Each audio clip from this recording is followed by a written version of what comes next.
negara itu bernama Israel. Hari berganti, musim berubah, zaman sudah modern, tapi tingkah, pola, cara mereka bertindak sudah disebutkan dalam Al-Quran 1445 tahun yang lalu. Begitulah Allah Subhanahu wa ta'ala ingin menceritakan kepada kita. Kalau kita baca Al-Quran, fa'tabiru, ambil pelajaran bagaimana jahatnya Bani Israel. Kenapa kita dapat pahala membunuh cicak? Karena ternyata ketika Nabi Ibrahim alaihissalam dibakar, maka ketika itu cicak ikut meniup, menghembus api itu supaya semakin besar. Itulah salah satu yang disebutkan Nabi SAW. Walaupun secara medis dan kesehatan, andai ada orang tidak percaya kepada hadis, tidak percaya kepada ayat, dia tetap juga akan membunuh cicak. Karena cicak membawa materi, jari-jarinya melekat ke makanan, banyak virus. Tapi ada cerita di balik itu, bahwa dia ikut berkontribusi, walaupun hanya dengan hembusan napasnya, ikut membakar Nabi Ibrahim alaihissalam. Sementara burung pipit, ketika Nabi Ibrahim dibakar, harriquhu, nyalakan api, bakar dia. Burung pipit datang membawa setetes dua tetes air. Setetes dua tetes air yang dibawa oleh burung pipit untuk memadamkan api yang membakar Nabi Ibrahim tidak ada pengaruhnya. Lalu binatang yang lain bertanya, wahai burung pipit, untuk apa kau bawa dua tetes air memadamkan api yang bergejolak membakar Nabi Ibrahim? Kata burung pipit, aku tidak melihat efeknya, tapi aku hanya berharap ketika nanti di hadapan Allah waktu ditanya, apa yang sudah kau lakukan ketika mereka membakar Ibrahim? Aku sudah melakukan sesuatu. Ketika Nabi Musa alaihissalam membawa Bani Israel menyeberang Laut Merah, bagaimana penderitaan yang dialami oleh Nabi Musa alaihissalam?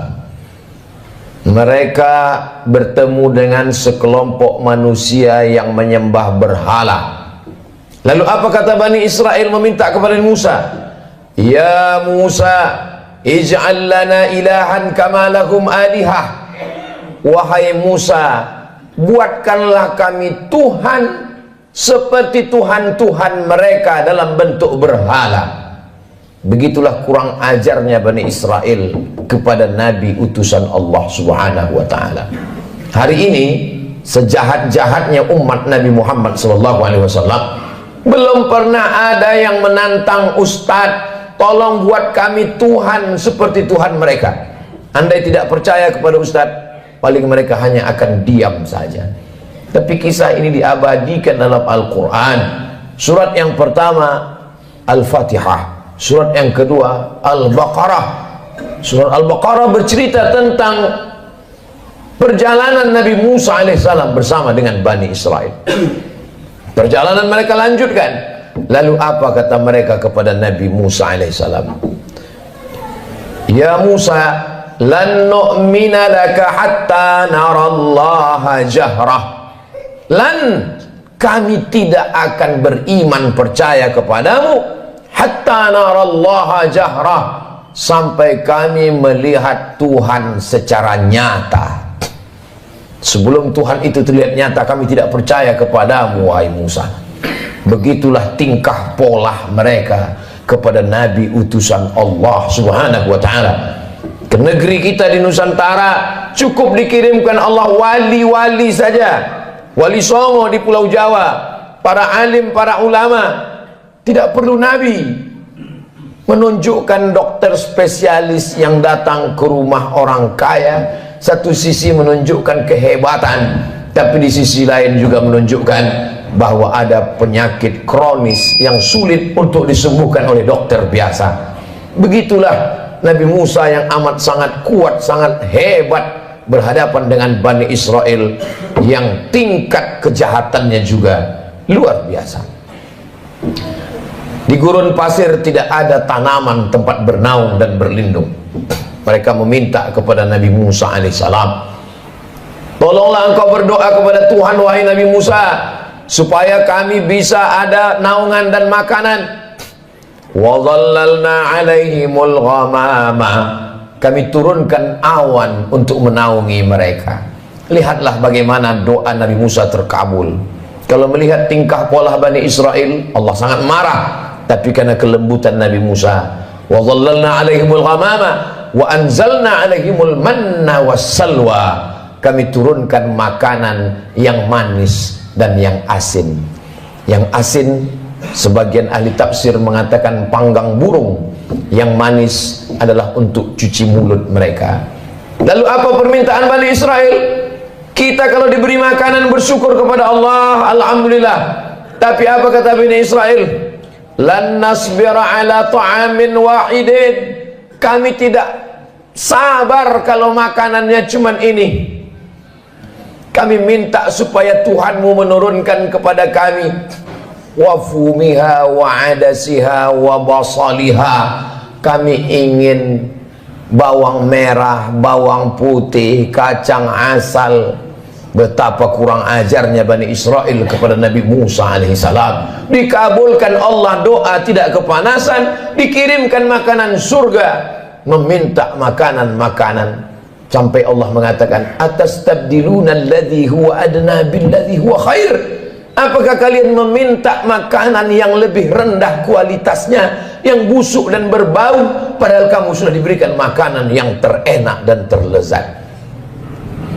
Semakin orang paham membaca Al-Quran, terkejut atas perlakuan Bani Israel yang hari ini sudah menjadi sebuah negara. Negara itu bernama Israel. Hari berganti, musim berubah, zaman sudah modern, tapi tingkah, pola, cara mereka bertindak sudah disebutkan dalam Al-Quran 1445 tahun yang lalu. Begitulah Allah Subhanahu wa ta'ala ingin menceritakan kepada kita. Kalau kita baca Al-Quran, fa'tabiru, ambil pelajaran bagaimana jahatnya Bani Israel.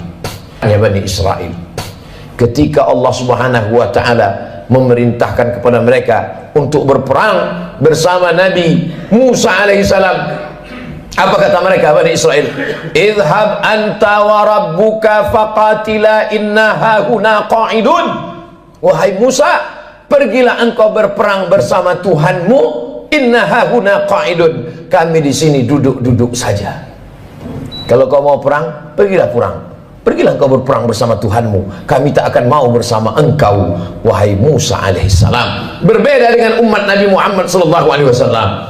Kalau diajak untuk berperang, mereka rela, karena prinsip hidup mereka adalah iskariman, kalau hidupnya hidup mulia, au mut syahidan, kalau matinya adalah mati syahid. Begitu juga ketika bala tentara pasukan Firaun mengejar mereka dari belakang, mundur ke belakang, mati dibunuh Firaun. Maju ke depan, tenggelam di Laut Merah. Ketika itu apa yang mereka katakan kepada Nabi Musa? Ya Musa, inna lamudrakun, kita akan tertangkap Musa, kita akan ditangkap oleh pasukan, ya ditangkap oleh pasukan Fir'aun beserta bala tentaranya, wahai Musa. Ketika itu Nabi Musa menjawab, kalla, sekali-kali tidak, inna ma'iya rabbi sayahdin, aku akan selalu bersama dengan Allah Subhanahu wa ta'ala. Coba bandingkan jawaban Nabi Musa dengan jawaban Nabi Muhammad sallallahu alaihi wasallam ketika berada di dalam Jabal Sur saat akan hijrah ke kota Al-Madinah Al-Munawwarah dari kota Makkah Al-Mukarramah. Apa kata Nabi Muhammad SAW kepada sahabatnya Sayyidina Abu Bakar Siddiq? Abu Bakar ketakutan. Seandainya orang kafir musyrik itu menoleh ke bawah, la absarana, mereka akan melihat kita, mereka akan menangkap kita, wahai Muhammad. Kata Abu Bakar Siddiq berdua di dalam gua di Jabal Sur. Apa kata Nabi Muhammad menenangkan Abu Bakar? La tahzan, jangan kau sedih, jangan kau takut, jangan kau cemas. Innallaha ma'ana, Allah bersama dengan kita. Nabi mengatakan kepada Abu Bakar, Allah bersama kita. Tapi Nabi Musa tidak berkata demikian. Allah bersamaku, tidak bersama kalian. Sahabat Nabi Muhammad ketakutan, Nabi Muhammad menenangkan orang ketakutan. Sahabat Nabi Musa menakut-nakuti. Maka Nabi Musa berkata, Allah bersamaku, tidak bersama dengan kalian. Segala yang diceritakan Allah dalam Al-Quran, yang selama ini orang hanya membaca tulisan di atas kertas, hari ini mata melihat, menyaksikan. Untuk peduli kepada Palestina, tidak perlu menjadi seorang Muslim, tidak perlu menjadi orang Islam, cukup menjadi manusia saja. Hari ini Allah ingin menyingkapkan tabir betapa Allah menunjukkan kebatilan, tapi sampai masanya nanti pertolongan Allah Subhanahu wa Ta'ala akan datang. Kenapa kita dapat pahala membunuh cicak? Karena ternyata ketika Nabi Ibrahim alaihissalam dibakar, maka ketika itu cicak ikut meniup, menghembus api itu supaya semakin besar. Itulah salah satu yang disebutkan Nabi SAW. Walaupun secara medis dan kesehatan, andai ada orang tidak percaya kepada hadis, tidak percaya kepada ayat, dia tetap juga akan membunuh cicak. Karena cicak membawa materi, jari-jarinya melekat ke makanan, banyak virus. Tapi ada cerita di balik itu, bahwa dia ikut berkontribusi, walaupun hanya dengan hembusan napasnya, ikut membakar Nabi Ibrahim alaihissalam. Sementara burung pipit, ketika Nabi Ibrahim dibakar, harriquhu, nyalakan api, bakar dia. Burung pipit datang membawa setetes dua tetes air. Setetes dua tetes air yang dibawa oleh burung pipit untuk memadamkan api yang membakar Nabi Ibrahim tidak ada pengaruhnya. Lalu binatang yang lain bertanya, wahai burung pipit, untuk apa kau bawa dua tetes air memadamkan api yang bergejolak membakar Nabi Ibrahim? Kata burung pipit, aku tidak melihat efeknya, tapi aku hanya berharap ketika nanti di hadapan Allah waktu ditanya, apa yang sudah kau lakukan ketika mereka membakar Ibrahim? Aku sudah melakukan sesuatu. Jangan pernah menganggap sepele perbuatan kita hari ini. Kita tak bisa datang ke Palestina memakai baju perang, tapi kalau kita berkumpul bersama, mengumpulkan dana, duit itu akan dikirim melalui lembaga yang terpercaya, di antaranya dompet duafa, untuk membeli susu bayi, untuk membeli selimut, untuk membuat sumur bor supaya mereka bisa makan dan minum. Maka bantuan itu sama seperti tetesan burung pipit yang memadamkan api Nabi Ibrahim alaihissalam. Jangan pernah tertawa melihat kebatilan. Kalau belum pernah bisa membela Palestina dengan nyawa, dengan harta, jangan pernah mentertawakan. Karena dulu 1945 ketika kita Presiden Insinyur Soekarno, Bung Hatta memproklamirkan kemerdekaan Indonesia, di antara umat di dunia ini yang mendukung kemerdekaan kita adalah Imam Amin Al-Husaini, seorang mufti. Jabatan tertinggi di Palestina dalam bidang agama dipegang oleh Mufti Amin Al-Husaini adalah orang pertama yang mengakui kemerdekaan Republik Indonesia. Amerika menolak kemerdekaan kita karena bersekutu, bersekongkol dengan Belanda. Tapi Palestina, mereka adalah orang yang memberikan support, doanya, pengakuan. Karena syarat merdeka punya wilayah teritorial, ada pemerintahannya. Jangan lupa, ada syarat untuk menjadi negara merdeka, diakui oleh negara lain. Negara pertama yang mengakui kita adalah Mesir. Mufti pertama yang mengakui kita adalah Mufti Palestina. Ketika itu mereka negara yang merdeka, Palestina sebagai sebuah negara. Saat kita merdeka 1945, Palestina negara merdeka dan mengakui kita sebagai negara. Barulah tahun 1946 orang Israel datang berduyun-duyun dari seluruh negara, merampas, mencabik-cabik, mencaplok wilayah Palestina. Dan sekarang jumlah mereka di sana 5 juta orang berkumpul. Yang awalnya mereka hanyalah pengungsi, mereka tidak punya daratan, mereka tidak punya negara, tapi memang mereka penjajah yang pada akhirnya dunia mereka kuasai.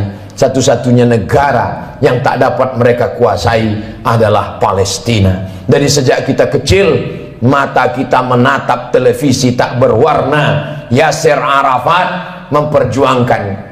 Hari berganti, musim berubah. Hari ini para pejuang, kalau kita tidak bisa menolong dengan tetesan darah dan nyawa, tidak bisa dengan harta, maka dengan doa.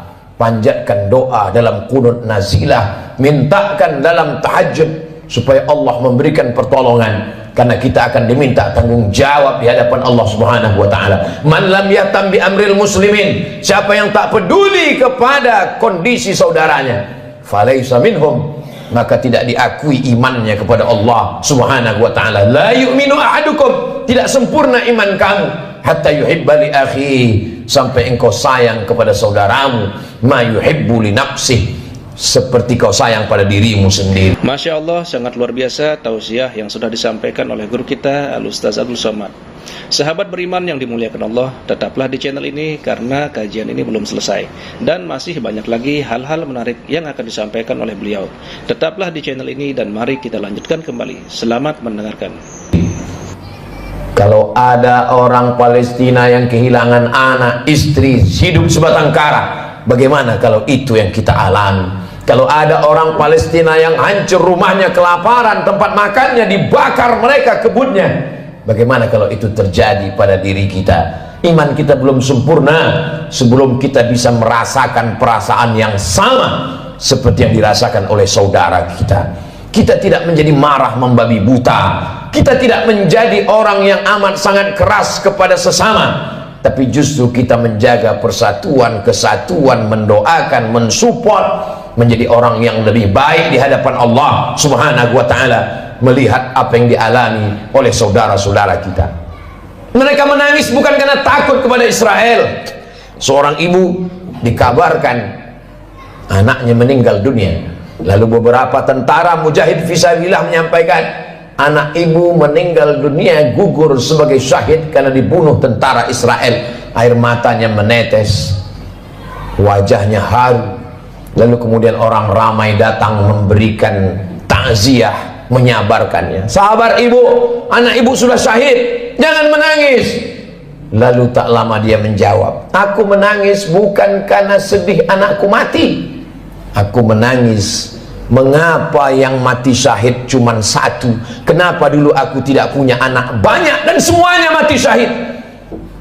Cita-cita anak Palestina yang tertinggi, diadakan survei lembaga internasional, mereka berikan kertas, pertanyaannya, apa cita-citamu wahai anak Palestina? Cita-cita mereka adalah ingin mati syahid.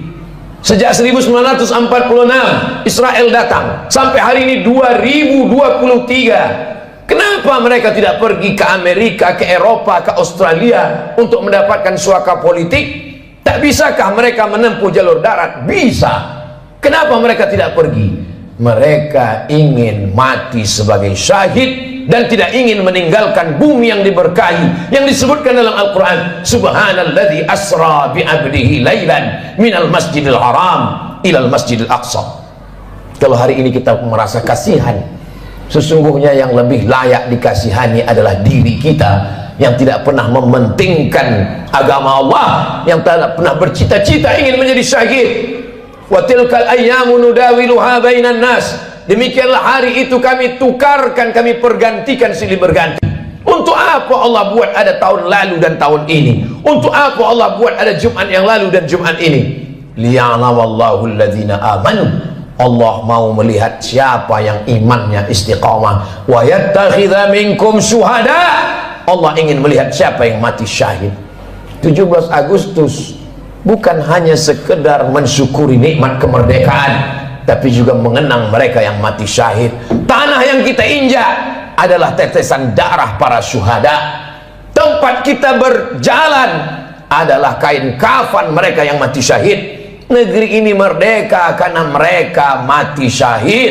Siapa yang menyampaikan itu? Yang menyampaikan itu adalah para alim dan ulama. Kalau kita hari ini kasihan, sesungguhnya sisakanlah rasa kasihan pada diri kita sendiri yang belum tentu diterima Allah. Kita semua akan diminta tanggung jawab nanti di hadapan Allah Subhanahu wa taala. Salahuddin Al-Ayyubi, kalau dia ditanya Allah, apa yang sudah kau lakukan wahai Salahuddin? Salahuddin menjawab, aku sudah memerdekakan Palestina. Ditakdirkan Allah kita hidup tahun 2023. Zaman dulu kalau terjadi pembunuhan orang di Nusantara, nenek moyang kita tak tahu apa yang terjadi di Palestina. Beritanya lambat. Hari ini pembunuhan di detik ini, videonya langsung di-share dan kita bisa melihatnya. Kita diminta tanggung jawab di hadapan Allah Subhanahu wa taala. Salat kita, puasa kita, zikir kita, tapi jangan lupa kita akan diminta tanggung jawab. Apa peduli kita kepada Masjidil Aqsa, tempat Isra Mi'rajnya Nabi Muhammad SAW. Mudah-mudahan Allah mengampuni segala dosa-dosa, kekhilafan dan kesilapan kita. Kita ajarkan kepada anak-anak kita tentang peduli kepada Palestina, tentang peduli kepada Masjidil Aqsa, tentang peduli kepada agama Allah Subhanahu wa taala. Barakallahu li wa lakum fil Qur'anil azim wa nafa'ani wa iyyakum bima fihi minal ayati wadh-dhikril hakim wa taqabbala minni wa minkum tilawatahu innahu huwal ghafurur rahim. Alhamdulillahirabbil alamin. Demikianlah tausiah penuh ilmu, hikmah dan manfaat yang sudah disampaikan oleh guru kita Al-Ustaz Abdul Somad. Sahabat beriman yang dimuliakan Allah, mari kita doakan guru kita, semoga beliau selalu diberikan kesehatan dan dimudahkan segala urusannya. Dan buat sahabat semua yang sudah setia menyimak kajian ini sampai selesai, saya ucapkan terima kasih banyak. Semoga Allah Subhanahu wa taala melimpahkan segala rahmat dan karunia-Nya kepada sahabat semua. Selalu diberikan kesehatan, dimudahkan segala urusannya dan dilancarkan rezekinya. Amin ya rabbal alamin. Demikian yang dapat saya bagikan, kurang lebihnya mohon maaf. Sampai bertemu lagi di kajian berikutnya. Wabillahi taufik wal hidayah. Wassalamualaikum warahmatullahi wabarakatuh. Setelah kita mendengarkan bersama kajian yang sangat luar biasa dari guru kita Al-Ustaz Abdul Somad, sekarang mari kita lanjutkan aktivitas kita masing-masing. Semoga apa yang sudah beliau sampaikan kepada kita semua menjadi ilmu yang bermanfaat dalam kehidupan kita sehari-hari. Buat sahabat semua, saya ucapkan selamat beraktivitas dan sukses selalu. Sampai bertemu lagi di video berikutnya. Wassalamualaikum warahmatullahi wabarakatuh. Bismillahirrahmanirrahim.